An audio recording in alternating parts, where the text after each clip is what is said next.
마태복음 4장 12절에서 17절. 우리는 예수님이 다가온다고 말씀하시는 이 하늘나라 킹덤 어브 헤븐가 무엇인지를 알아야 합니다.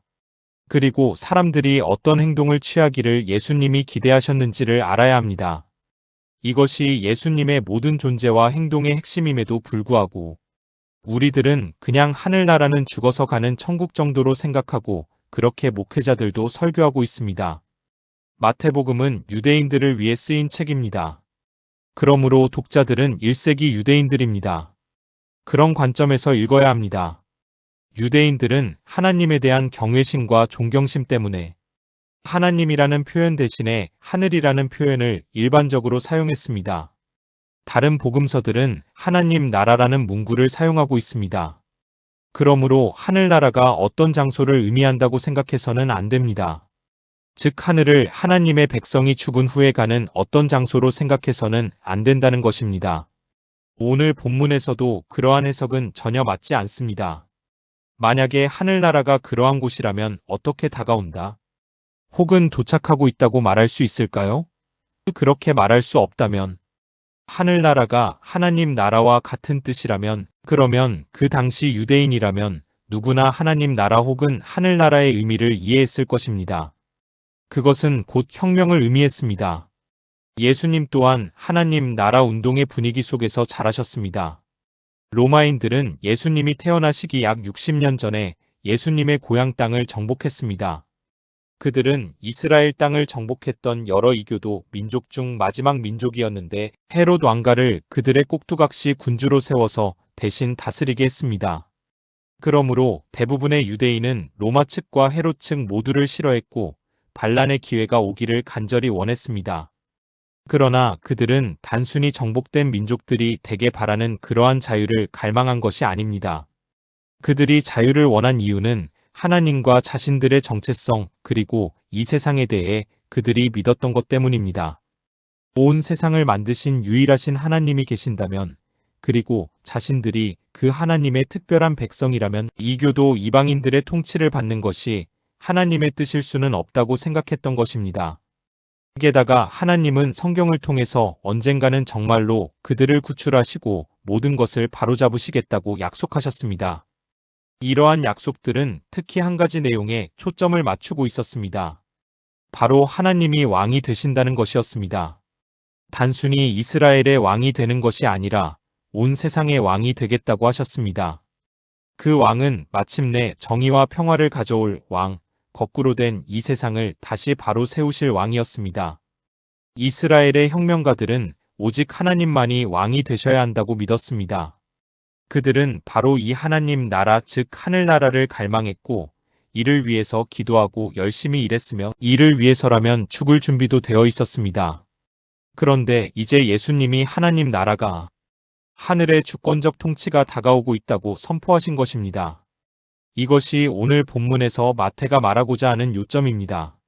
4장 12절에서 14절 예수께서 요한이 잡혔음을 들으시고 갈릴리로 물러가셨다가 나사렛을 떠나 스불론과 납달리 지경 해변에 있는 가버나움에 가서 사시니 이는 선지자 이사야를 통하여 하신 말씀을 이루려 하심이라 일렀으되 본문은 마태가 지금 예수님이 이사야가 말하는 메시아이심이라고 말하고 있습니다.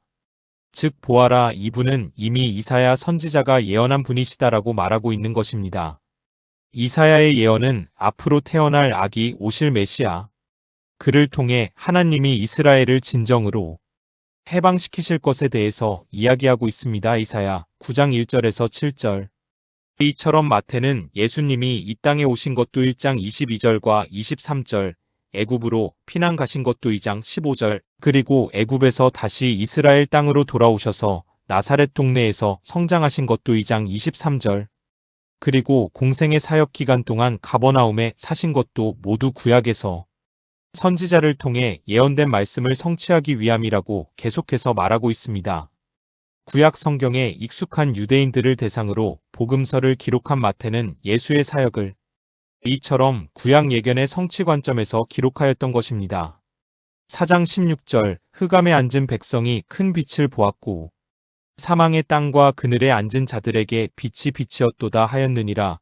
본문은 이사야 9장 2절을 인용한 말씀입니다. 이사야가 활동할 당시는 북쪽 갈릴리가 이미 아수르 제국에 망하고 난 후였습니다. 그래서 많은 이스라엘 사람이 전쟁에서 비참하게 죽임을 당하고 살아남은 자들은 모두 끌려가서 아무 소망 없이 살아가고 있었습니다. 그런데 이사야 선지는 스불론과 납달리 땅, 즉 요단 저편에서 해변에 이르는 곳과 이방 갈릴리어라고 하면서 흑암에 앉은 백성이 큰 빛을 보았고 사망의 그늘에 앉은 자들에게 빛이 비추었다고 했습니다.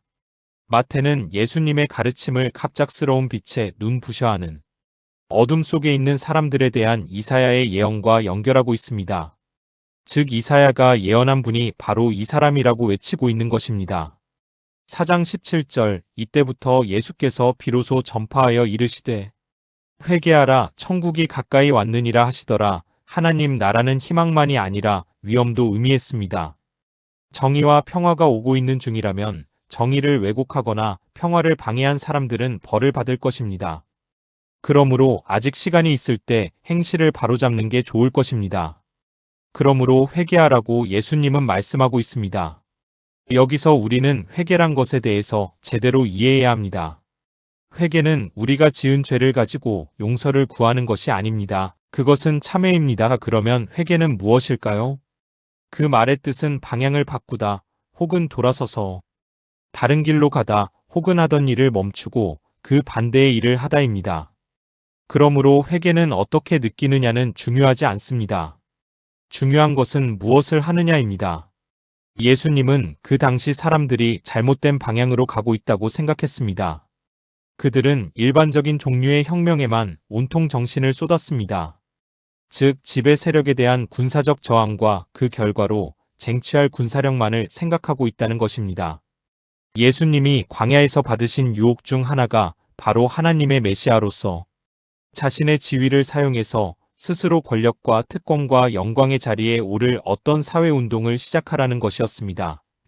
그러나 이러한 사회운동의 문제는 그것이 어둠으로 어둠과 맞서 싸운다는 점입니다. 그런데 문제는 그 당시 많은 사람들은 그 싸움에만 계속 열중해 있었다는 것입니다.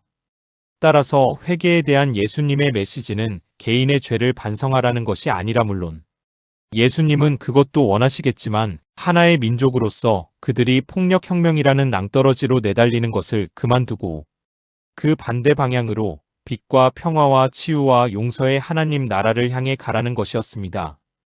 바로 그들 자신을 위해서 그리고 이 세상을 위해서 그렇게 하라는 것입니다. 만약에 그렇지 않으면 어떻게 되겠는가? 이것은 우리가 마태복음을 계속 읽으면서 깨달을 수 있습니다. 빛을 지닌 자들이 어둠을 고집하면 그들은 어둠을 얻을 것입니다. 평화의 사람들이 전쟁을 고집하면 그들은 전쟁을 치를 것입니다.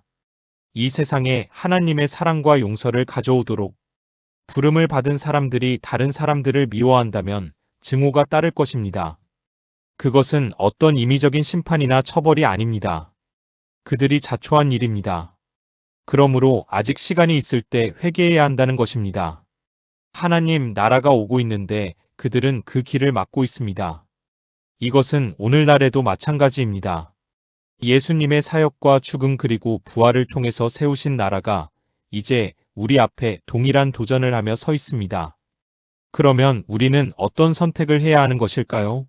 이 시간, 나는 이 세상에서 하나님 나라를 확장시키는 일을 하고 있는가? 아니면 그 길을 막고 서 있는가? 즉 회개를 했는가를 한번 진지하게 생각해 보는 시간이 되었으면 합니다.